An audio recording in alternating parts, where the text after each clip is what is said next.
বাংলাদেশিরা জাতি যে অসভ্য না, তারা বর্বর না। আপনারা যেমন গত বছরে আগরতলায় আমাদের হাইকোর্ট হামলা করেছিলেন, আমরা হামলা করবো না, আমাদের ভয় নাই। আপনাদের হাইকমিশন বন্ধ করার দরকার নাই, আপনারা আগ্রাসন বন্ধ করুন, আপনারা আধিপত্যবাদ বন্ধ করুন।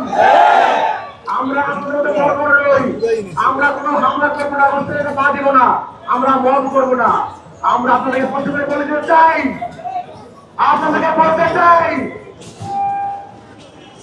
৭১ যেমন পাকিস্তান, তাকে আমরা ছাড় দেই নাই, এর পরবর্তীতে ভারত, শুধু ভারত নয়, বিশ্বের এমন কোন দেশ নাই যেই আমার দিকে চোখ তুলে দেখাবে, সে চোখকে আমরা উপরে দিব ইনশাআল্লাহ।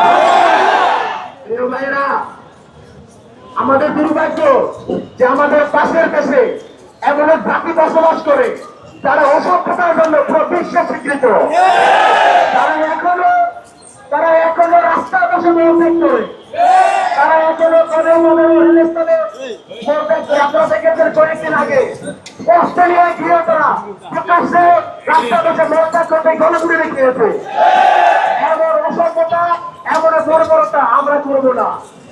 এই অসভ্য, এই বর্বরের সরকার দুজনের কথা নরেন্দ্র মোদী, আপনারা দেখেছেন এই ক্যাডিট বাস, ক্যাডিট চোর সুরেশ নরেন্দ্র মোদী গতকালকে আমাদের 16 ডিসেম্বরকে তাদের একসাথে ঘোষণা করেছে।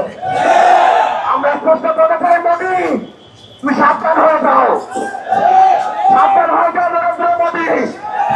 ৭১ আমাদের সহযোগিতা করেছে ভারত, আমরা সেটা জানি, কিন্তু ৭১ এবং ৭১-এর পর করেই বাংলাদেশের মাটিতে লুটপাট করেছে, সেটা আমরা জানি। ভারত দেশে বাড়াবাড়ি করে না, তোমরা আমাদের প্রতিবেশী, আমরা চাই সহযোগিতামূলক সম্পর্ক। আমাদের সম্পর্ক হবে পারস্পরিক সহযোগিতাপূর্ণ। কিন্তু যদি মনে করে থাকো ৭১ সহযোগিতা করেছে বলো এখনো দাদাগিরি করবা, সেই সুযোগ আমরা দিব না।